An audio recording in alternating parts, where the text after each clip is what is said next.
Good morning. Good morning! おはようございます。森尾町 Radio. Today, I'm going to be ranking all of the songs from a pretty unknown band. A band I'd wager most people don't know. And that band is Warhorse, in case you didn't read the damn title. Judging from Spotify, they only got about 3,000 monthly listeners. I know most of their fan base probably don't even use Spotify, but still, I would have expected higher numbers than that, man. And I even remember checking that monthly listeners thing when I first started listening to them, and it was only about 500 at the time. That was about a year ago or something. So yeah, this is definitely not a mainstream band at all, but still just an amazing band. Up there with my favourites, honestly. Have them on repeat all the time.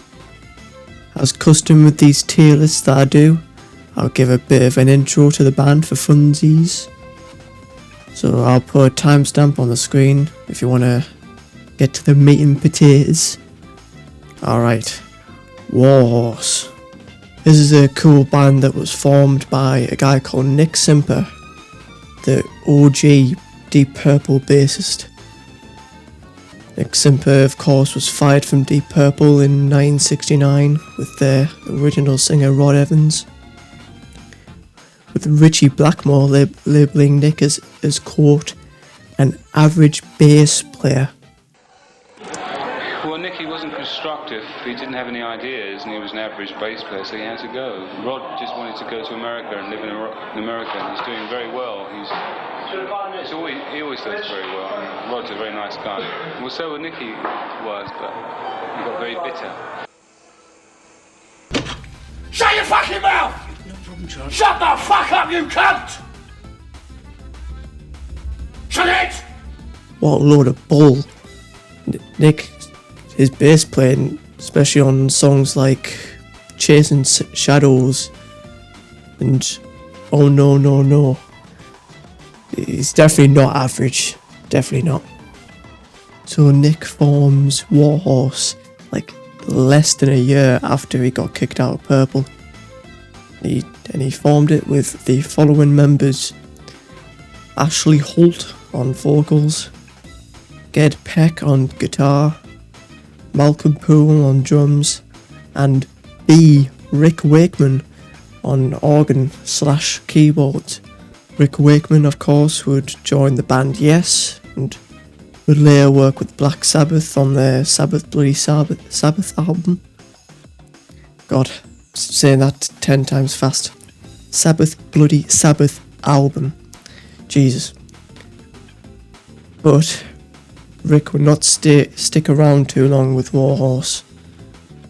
For whatever reason, he would leave very, very early on to go and join a band called the Straubs, or just Straubs. So he's replaced by a guy called Frank Wilson, and that's the original lineup that actually records stuff. These guys were going to only record 2 albums, which I'll be ranking in a second. I know it's not a lot, but I'm a big fan of the band, and I like talking about bands I like, hence the series. Before we get into the tier list, I just wanted to mention something that I found out about whilst editing. Found out that the drummer Malcolm Poole was actually asked to be the drummer for Led Zeppelin, and the Chad actually turned them down. He said no. I don't know if he's a giga Chad or if he's stupid, but I thought that was so cool. It blew my mind. Just wow, he could have been the drummer that we got for Led Zeppelin instead of John Bonham. Literally, my mind was blown when I found this out. I believe it's true. It's hard to find information online, but I believe it's true. If it's not, I take this back.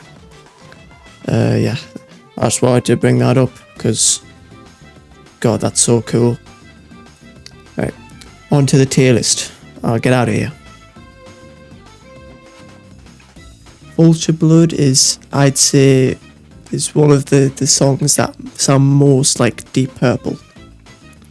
Most of the album, well, most of the two albums sound very Deep Purple-esque, but this song in particular, very, very, very early Deep Purple sounded.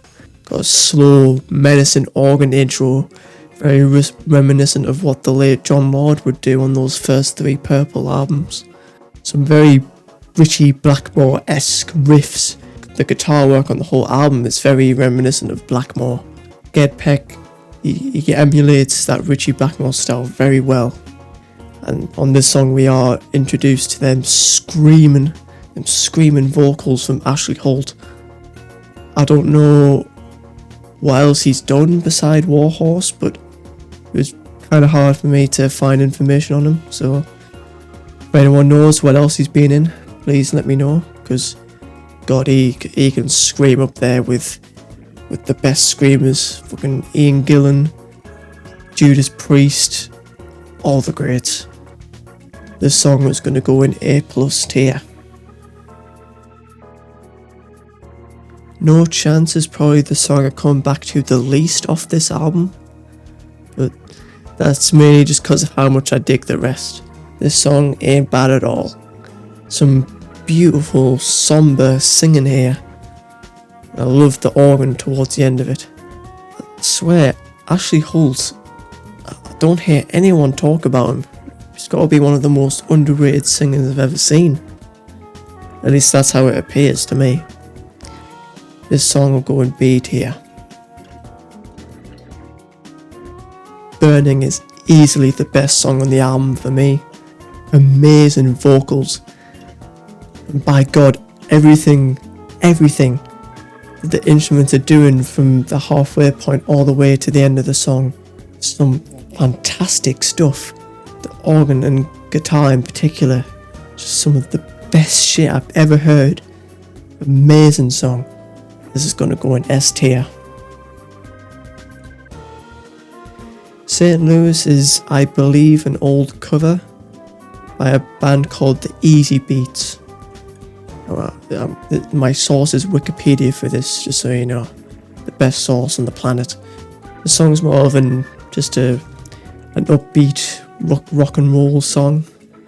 I have to say that the song itself is very catchy. I find myself getting the main hook of it stuck in my head all the time.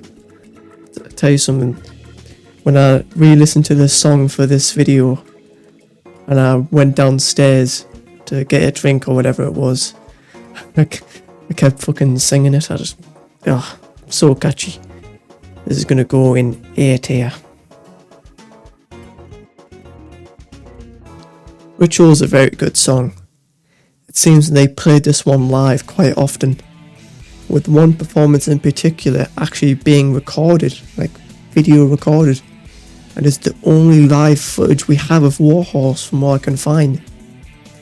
I would play it in the background of the video for you, but I'm not dealing with no YouTube copyright nonsense, so I won't do it. But it is on YouTube. I actually find myself listening to that version of the song over the studio one. So much in fact that I forget what the original studio version sounds like. Anyway, the song is great. A lot of screaming from Ash in that live version specifically. The bass in the song is amazing, it's just chugging throughout. As I said, Nick Simper, not an average bass player at all. Some great soloing in there as well. This song itself is very reminiscent of that one Deep Purple song, Wring That Neck. I don't know if it's intentional, but Nick Simper did contribute to making that song, so in my opinion, it's not ripping it off, because he more than likely contributed to it. Yeah, great song. This is going to go in A+. Solitude is quite a long song, just under 9 minutes, which is was to be expected of prog rock bands. A mostly laid back track with the instruments, but it's a truly powerful singing here. Ash is just singing his heart out, and there is some similar elements from the song Burning with the guitar, which I definitely appreciate.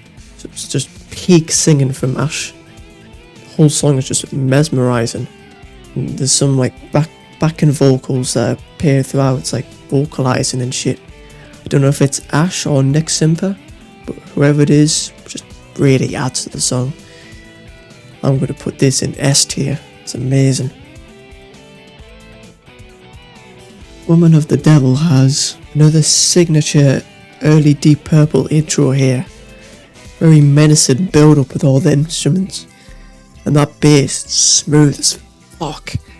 I always appreciate in the songs for those first 3 Deep Purple albums, when it has those long intros. Think River Deep, Mountain High, Hush, Hey Joe, or shit like that. I just love that kind of shit. The main part of the song itself is very catchy, groovy even. That's a great way to close off the album. Just really amazing. This is going to go in A+.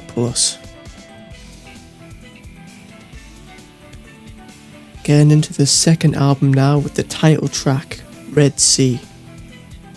An awesome song. You've got a new guy on guitar here. He's called Pete Parks. He's still got that Blackmore vibe going on, kind of like Ged Peck did. He's a brilliant player. The song itself is definitely one of my favourites. I love the solo and the vocals and the lyrics. It's amazing. I have this song on repeat very, very often. I'm going to throw this in A+. Back in Time is absolutely their best song for me. Not even just on the album, but just on all songs. Warhorse, this is easily the best out of them. Holy shit. The shredding here is just godly, man. Best soloing I've ever heard. I've heard that apparently Pete Parks would collaborate with Nick Simper again in his next band, Nick Simper's Fandango. But I haven't heard anything else from him. Kinda hard to find much on him online. But by God, he can shred like nobody's business, man. The song is going at the top of S tier for me. One of the best guitar performances I've ever heard. Pete Parks, wherever you are, I don't know if you're still alive, but whether you are or not, you have my respect. Confident but wrong. In these next 3 or so tracks, we're getting back to more of a late 60s rock and roll.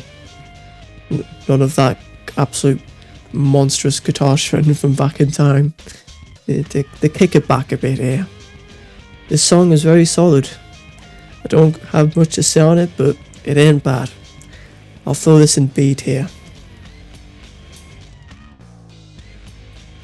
As I said, Feeling Better is kinda, it's got that late 60s rock and roll vibe.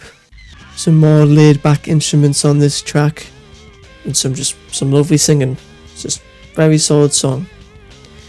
I'll throw this in B tier. Sibylla is definitely better than the last 2. Extreme Steppenwolf vibes here. That the organ in it specifically sounds like something the late Goldie McJohn would cook up. Could very easily just throw John Kay's voice on this and it would very easily fit in some of Steppenwolf's first few albums. Very catchy. It's got the same effect St. Louis has for me. It's very, very often gets stuck in my head. I'll probably have that in my head for the rest of the day now. The bass right at the start is something Nick Simper would use in his next band, Fandango, on the song Independent Man. That's just a little thing I noticed that I'd like to mention. Yeah, this song's great. This will go in A tier. Mouthpiece is the only instrumental song that Warhorse did, which is quite surprising. But it's still very, very good. Some amazing jamming going on here. Very reminiscent of Deep Purple's jam sections that they would perform live, and in songs specifically like Mandrake Root with a whole jam section. But the big highlight here for me is the drumming from Malcolm Poole. Just an amazing drum solo. Absolutely thunderous playing like Bill Ward. I love the way all the other instruments come back right at the end. Bloody awesome. This will go in A tier. I love it. I Who Have Nothing is another cover song from what I could find online.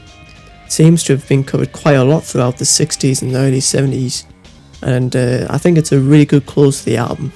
Again, signature screaming high vocals from Ash that we're accustomed to by now, but he also does some high soft singing here. Some really beautiful shit, I'm not gonna lie. I'll throw this in A tier.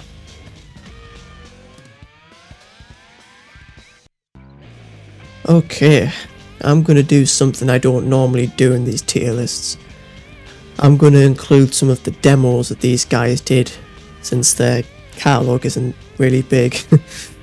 I believe most of, if not all of these demos were recorded for a third album that they had planned, but unfortunately never got finished, which is such a shame. We really should have seen more of these guys. Guys really weren't around long enough. The demos I'm going to talk about are Miss Jane, Bad Time, She Was My Friend, Gypsy Dancer, House of Dolls, and Standing Right Behind You. There is also a demo version of Burning, but we're not gonna talk about that.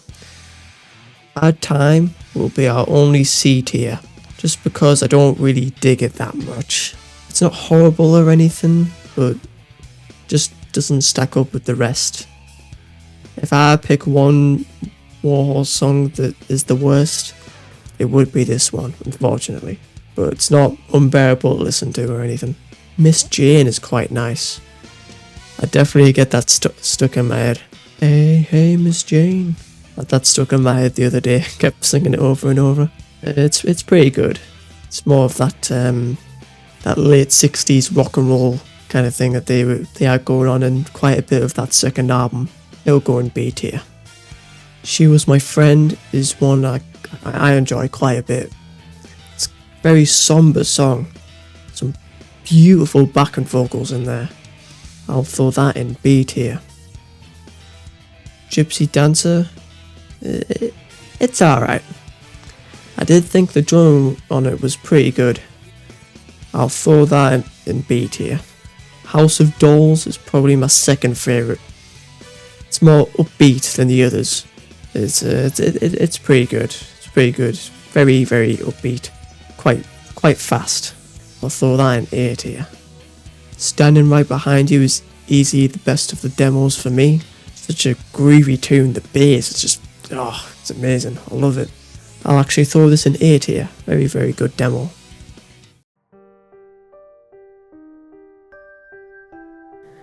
And that was all the music to come from the short-lived Warhorse. They did stick around for a bit after releasing their Red Sea album in 1972, before disbanding in 1974, with drummer Malcolm Poole leaving not long after Red Sea came out, and being replaced by a guy called Barney James, who only played live shows as far as I know. He might have contributed to demos, but I'm not too sure. From what I've read online, mainly Wikipedia, it seems that they did reunions in 1985 and 2005 with the Red Sea lineup, which was cool to hear about. It's nice that they didn't completely disappear. As I said, it's very hard to find info on the members of the band aside from Nick Simper, but I did find that drummer Malcolm Poole and guitarist Ged Peck passed away in 2015, and drummer Barney, who replaced Malcolm, passed away in 2016. Rest in peace for these guys. I have not been able to find info on the likes of Ashley Holt, Pete Parks or Frank Wilson. I don't even know what bands they were in outside of Warhorse, or if any of them are alive right now. Not even Wikipedia has a page on them. My GOAT Wikipedia does not have the information. So no clue if they're still around. Hope they're doing well wherever they are. Nick Simper would go on to have a few bands throughout the decades, namely Nick Simper's Dynamite in 1974 and Nick Simper's Fandango in 1979, which I had mentioned earlier. That one specifically, very, very good band. Might cover that in future, who knows. He also had Nick Simper and Nasty Habits throughout the 2010s and 2020s. I even remember seeing a video on my recommended of them playing some of the songs from the original Deep Purple lineup, which was very, very cool to see. Very, very cool that they did that. Yeah, he's still an active musician in the big 2025. What a legend. Hope the old champ's doing well too. Alright, I think that's a wrap. There will be one more tier list before I cover the rest of the Black Sabbath catalogue. It will be on a band some call the American Led Zeppelin. It's a band I'm a big fan of. Can't wait to cover that. So stay tuned. Thanks for watching, and I'll see you next time.